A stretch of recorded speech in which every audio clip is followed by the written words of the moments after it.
Alright, so first things first, it's just a bunch of groceries that I got from Trader Joe's, and today we're going to make a Croque Monsieur. And a Croque Monsieur is basically just a more refined French version of a grilled cheese. And it's really simple and really tasty, like most French food is. Once you understand the trick, the technique, it honestly gets to get trivial and really delicious, and probably not the healthiest. The amount of butter in most French food is frankly horrible, but here there's that much. Yeah, it's really not too bad. About choosing ingredients here, we'll go through them in a second, but the cheese is probably the most important. You'll see me right here on the bottom left. You see the cheeses that I'm going to use already. About all the other stuff, you do not need nearly this many ingredients for what we're making right now. This is for 3 different types of sandwiches. In total, I think I made 5 Croque Monsieurs, just because people really liked them. My sisters really liked them. My mom really liked them. I really liked them. And so I just ended up making them. Talking about my sister, looks like she's going to come to interrupt us for a second, but that's okay. First things first, sourdough bread. Got to get bread. Great. Trader Joe's sourdough bread is absolutely fine for this. The Gruyere cheese, very good for melting. Got some delicious ham for us. Very good. Ham and cheese sandwich. You got to get the ham right. Butter. Butter's very important. Butter. As I'm saying here. And so there's actually 2 types of cheeses that we're going to use. We're going to use Gruyere, of course, and we're also going to use actually Swiss cheese, and that's what the secret about the cheese bowl. It's the Swiss cheese. Don't tell anybody. And so, excuse me for my poor grating skills. It's not the best. But hey, it got the job done, and the result is absolutely beautiful, so I can't even be mad. I look very clumsy in this video. You'll see later when I'm stirring the bechamel, I don't know why. My motor skills went out the window, but it's not important.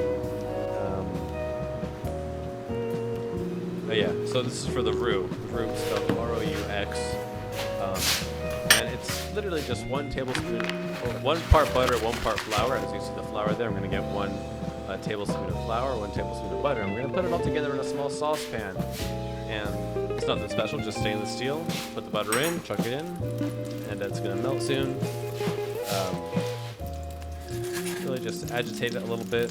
Make sure that it melts. It's butter, it's going to melt. And once it does melt, we're going to put some flour in there. Yep. And it's going to start doing all the bubbling things. And it might look like you had way too much flour for butter. But honestly, I think what I added was the perfect amount. It got all crumbly, which is not technically ideal, but it's fine. Just getting it all clumped up into one spot. My burner or stovetop is very inconsistent with heat, so I have to be careful to take it off the burner, on the burner, off the burner, on the burner. But I try to keep as much footage of it being on the burner as possible, where you don't really notice it as much. Yeah. And I'm just keeping most of it in to show you. It really doesn't take that long to make a roux. It's quite simple, actually. Yeah. Also, the music is amazing. This is some guy's set I found on YouTube, and well, I love it, and so I decided to include it. It's quite relaxing. Good for French cooking, I'd say. Here we're gonna add the milk. I think it's 3/4 cup for this amount. I think. Pretty sure. And I'm stirring it with a spatula right now, though that is not the way to go. Yep, there we go. I switched to a whisk. So I think that the way I started with the spatula was actually better. So you don't agitate it as much early on, and it gave it a chance to dissolve into the milk. And now I'm agitating it a little bit more, trying to incorporate it into all the fat molecules so they start to coagulate. The science of it is really quite amazing, because it really is just milk and then butter and flour, and it'll really start to coagulate in a little bit. You'll see that. Even right now, you're starting to leave little splashes. Here, you can really see it. It really smoothed out on the top, and it's really leaving remnants of it around the saucepan.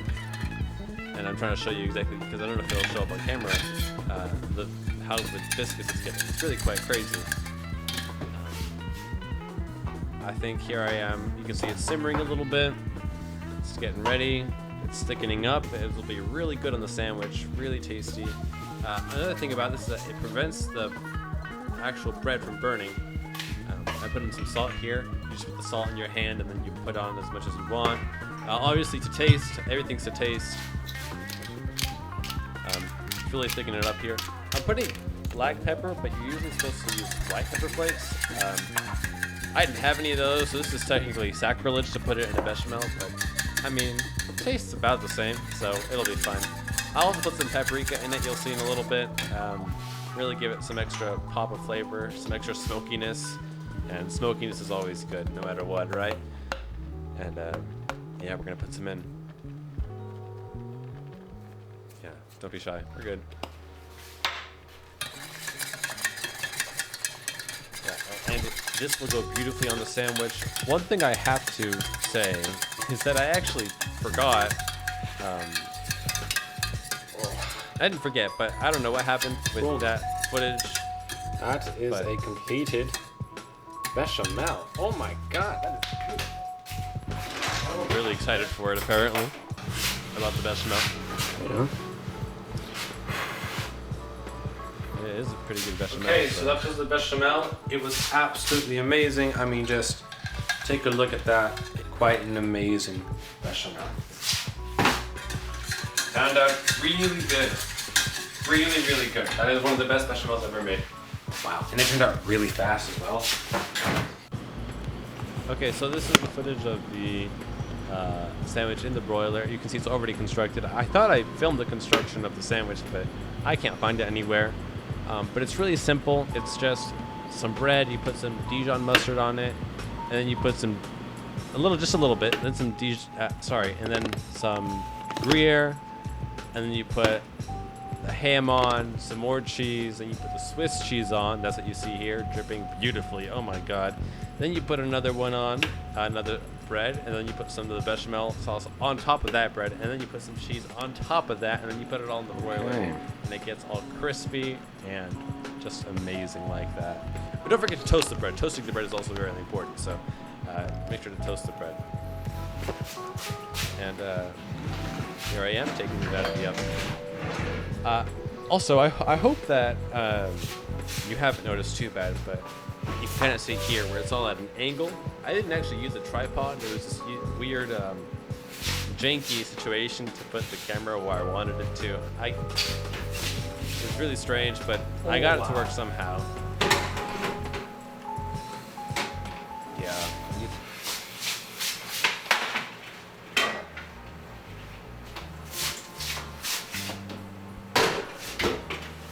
There we go. Job well done, I guess. I don't know if I'm having enough battery to show you the cut, but I mean, just wow. It turned out really pretty. Really, really pretty. Amazing. Delicious. This is my first two bechamels I've made in quite a while. Not bechamels, Croque Monsieurs that I've made in quite a while. Anyway.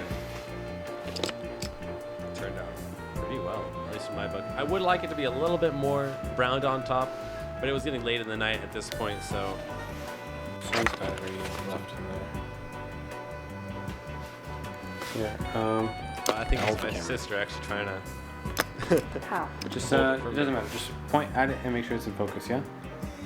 How do I make it more in focus? Just point at it. Don't worry about it. Okay, ready? She's trying her best. It's look like a cinematic thing.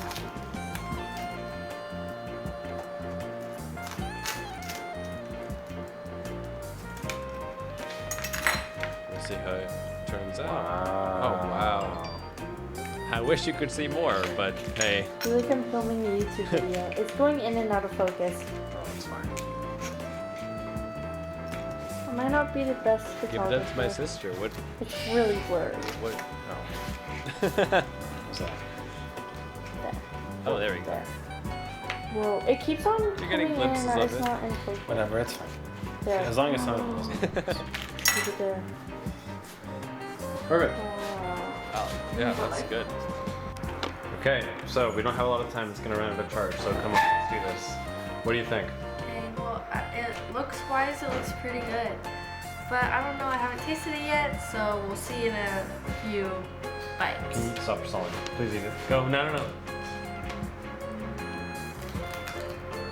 Oh, look at that crunch. Oh, the cheese ball. 2 thumbs up. And right there, my camera decided to die. And so I'll leave you guys on that. Hope you enjoyed it. I had a fun time. French cooking isn't that hard. Give it a try. And I'll see you when I make a nice morning sandwich or steak sandwich. I don't know. I have the ingredients for both, so I'll see if I want to make those in a bit. All right, see you later.